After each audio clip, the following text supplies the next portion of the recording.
Bro Yashmi confession రూమ్కి వెళ్ళింది. So దానిలో చాలా ట్విస్టులు జరిగినాయి. అలాగే చాలా బాగా అనిపించింది కానీ కాకపోతే అక్కడ యష్మి చేసింది నాకు ఎక్కడ నచ్చలేదు. ఎందుకంటే యష్మిని లోపల పిలిచిన తర్వాత నీకు ఎవరెవరు ఇష్టం అంటే నాకు పృథ్వీ, నిఖిల్ వీళ్ళు ఇష్టం అని చెప్పేసి అనేది బాగానే ఉంది, అంతవరకు బాగానే వెళ్ళింది. సో ఇంటి నుంచి ఫుడ్ వచ్చింది, నిఖిల్కి అండ్ మణికంఠకు వచ్చిందని చెప్పినప్పుడు వాళ్ళ ఇంటి నుంచి కూడా మెసేజ్ వచ్చి అంటే చెప్పినప్పుడు నేను నిఖిల్కి వెళ్తాను, నిఖిల్ని తీసుకుంటాను, నిఖిల్కి చాలా లోగా ఫీల్ అవుతున్నాడు అని చెప్పేసి అయితే అని అంది. అప్పుడు బిగ్ బాస్ ఒక్కసారి కూడా మణికంఠ గురించి ఆలోచించాలని లేదా అని చెప్పేసి అంటే లేదు బిగ్ బాస్ మణికంఠకి నేను దూరంగా ఉండాలనుకుంటున్నాను అని చెప్పేసి మణికంఠ కంటే మేమందరం ఉన్నాం అనే ఫీలింగ్.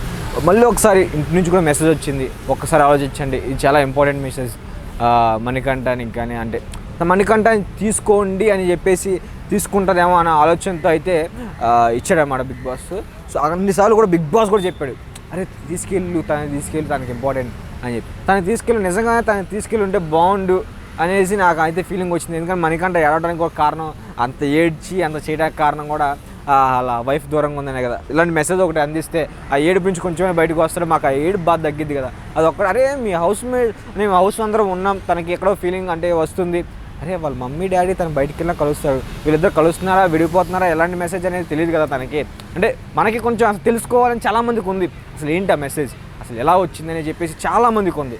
అసలు ఎందుకు వచ్చింది, ఇద్దరు ఓకే మేము కలుస్తున్నామని వచ్చిందా, లేదు బాగాడు తర్వాత డైవర్స్ లేదా ఏది వచ్చింది, అసలు ఇద్దరు కలిసి ఉన్నారా లేదా అనేది ఒక మ్యాటర్ అనేది దాంట్లో ఉంటుంది. నువ్వు అబద్ధాలు చెప్తున్నావు, అబద్ధాలు చెప్పకు అని చెప్పేసి ఆనంద లేదంటే ఎలాంటి మెసేజ్ వచ్చింది. సో అది ఎందుకు బిగ్ బాస్ అన్నిసార్లు తీసుకో అని చెప్పే విధంగా చెప్పాడు, అంత సీరియస్గా కూడా కొంచెం సీరియస్గా కూడా చెప్పాడు, తీసుకెళ్ళండి అనే విధంగా కూడా బిగ్ బాస్ అయితే చెప్పారు. సో ఎందుకు చెప్పారనే క్యూరియాసిటీ చాలామందికి ఉంది. అలా చెప్పినప్పుడైనా లాస్ట్గా వచ్చి బిగ్ బాస్ ఒక్కసారిగా నిఖిల్ తీసుకెళ్ళి ఉంటే అంటే మణికంఠ తీసుకెళ్ళి ఉంటే బాగుండనే ఫీలింగ్ అయితే నాకు వచ్చింది.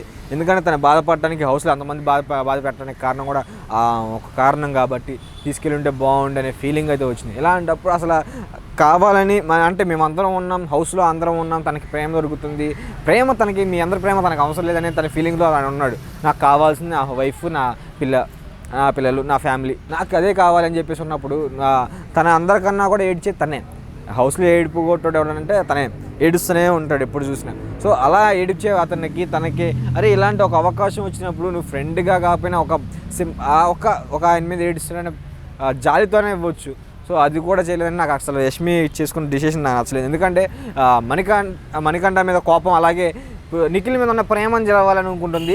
అంటే నిఖిల్ అంటే నాకు ఇష్టం, నేను తన కోసం చేస్తున్నాను అనే ఫీలింగ్ ఏదో చేయడం అని చూసిన తర్వాత ఆర్టిఫిషియల్గా ఆడవటం, తనకి ఆర్టిఫిషియల్ ఇంటెలిజెంట్ బాగా తెలిసాము, ఆర్టిఫిషియల్గా ఎలా ఏడవాలి అనేది కూడా బాగా ఐడియా ఉన్నట్టుంది. అలా ఏమన్నా ఏడవటం అంటే సీరియల్ యాక్టింగ్ కదా, సీరియల్ యాక్టింగ్ మొత్తం అక్కడ చూపిస్తుంటుంది అనమాట. ఎలా ఏడ్చినట్టుగా యాక్ట్ చేసినట్టు తెలిసిపోవాలి ముందు, కాకపోతే సీరియల్ యాక్టింగే ఏడిస్తే ఎలా ఏడ్చారో తెలిసిపోవడానికి. సో అలాగే ఏడుతుంది అనమాట. సో అదొకటి నాకు యష్మి ఏడుపు అంటే చచరాకు, ఎందుకంటే తెలిసిపోద్ది ఎలాంటి ఏడుపు అనేది. సో అక్కడ నాకు చూసుకుంటే యష్మి చేసింది ఎక్కడా కూడా నాకు కరెక్ట్ అనిపించలేదు. తను ఫస్ట్ వాళ్ళు ఎవరు చెప్పమంటే అంటే పృథ్వీ పేరు చెప్పింది, పృథ్వీ అని నిఖిల్ అని చెప్పారు. ప్రేరణ ఫీల్ అయింది.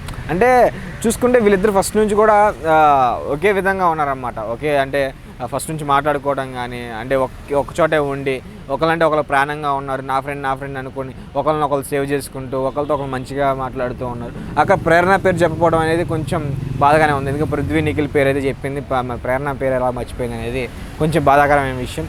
సో ఎందుకంటే ఇద్దరు కలిసి ఉన్నారు కాబట్టి ఆ పేరు అయితే కొంచెం ఎక్స్పెక్ట్ చేసింది ప్రేరణ ఆ పేరు చెప్తుందని, చెప్పబోయేసరికి ప్రేరణ కూడా కళ్ళు అంటారు, అంటే ఏంట్రా నా పేరు చెప్పేదనే ఫీలింగ్ అయితే వచ్చింది.